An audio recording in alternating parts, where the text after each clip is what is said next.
New outrage tonight over the case of a Texas Border Patrol agent sentenced to 2 years in prison for his supposed rough treatment of an illegal immigrant drug smuggler.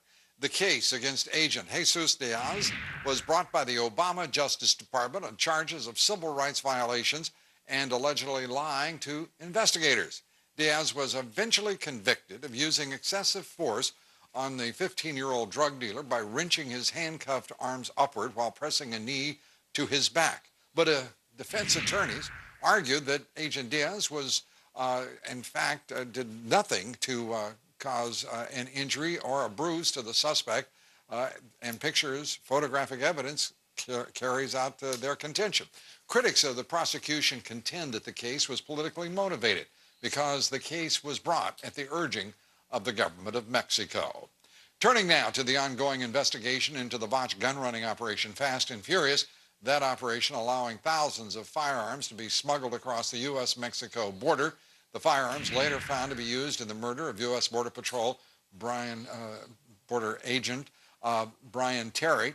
Also, 200 Mexican citizens, according to the Attorney General of Mexico, killed with weapons involved in Operation Fast and Furious. Tonight, there are new questions about the weapon used in the murder of U.S. Immigration and Customs Enforcement agent in Mexico, James Zapata. The weapon tracked back to ATF straw buyers in Texas. Homeland Security Secretary Janet Napolitano today hit with questions about the gun-running operations by House Oversight Committee Chairman Darrell Issa and Congressman Trey Gowdy.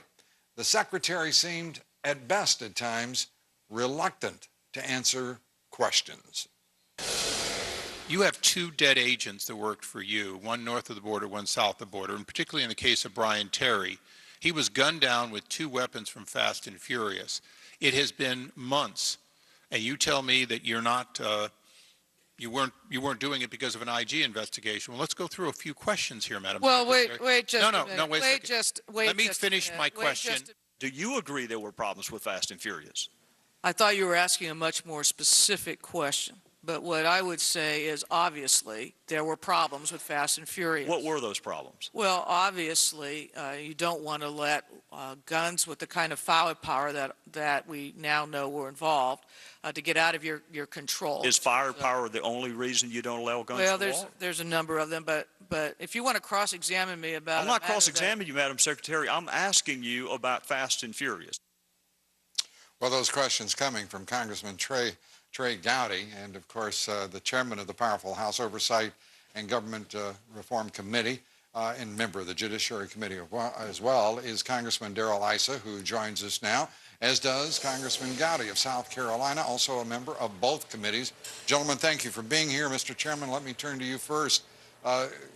Secretary Napolitano seemed at best to be a reluctant, if not outright hostile witness. What were your impressions? Well, she was testy, but most importantly, she didn't have answers to important questions, Lou, like why is it that in December Brian Terry's gunned down, and yet she's using the excuse of an IG investigation that didn't begin until February, long after Senator Grassley and I had begun our investigation.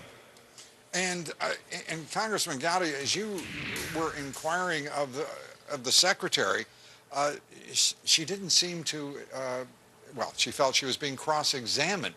Did you get any answers that you sought? What I learned was that she thinks operational control of the border would allow for thousands of weapons to go undetected into Mexico. What I learned was she conceded the Department of Justice had to know about Fast and Furious because there were Title III applications which would have had to have been approved. Chairman Issa is correct. She was recalcitrant. She was, shall we say, a reluctant witness. These are serious issues. And if she didn't like the tone and tenor of the questions, that's unfortunate, but we need answers, and we're going to get them. Well, and Lou, you know, one of the most important things for both of us, we sat there along with all the members of the Judiciary Committee astonished that she would say she doesn't have time and Eric Holder doesn't have time to have one-on-one conversations about not one but two dead agents gunned down with weapons that never should have been in the hands of these very bad people. Yeah, and in both of those instances, of course, those agents directly the responsibility of Secretary Napolitano. Let us share with our audience some of the Secretary's responses as we go through this, and if you would, I know you lived through it once, but if you would, a sample for our audience here. I just am not going to comment to that. I don't know those specifics. I just can't comment. I'm just not going to comment or go beyond what I know. And I just can't comment to that. I just don't know the answers to that. Congressman Gowdy, you seem a little, let's say, you looked as though your patience was being tested. I'll put it kindly. Well, those are legitimate questions, and the American people have a right to expect answers.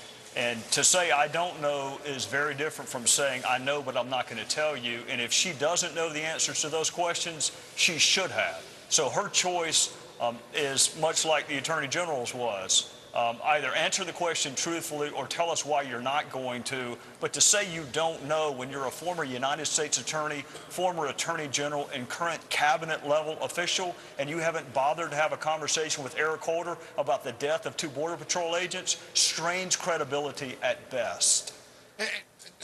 Chairman Issa, where do we go from here with Homeland Security, with Secretary Napolitano, with the Justice Department and the Attorney General, Eric Holder?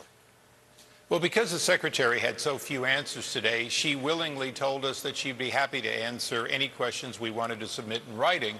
So candidly, we're going to be asking a fairly extensive series of questions that she was unprepared to answer today. Now, I know I'll get boilerplate answers in some cases, but we'll be specific.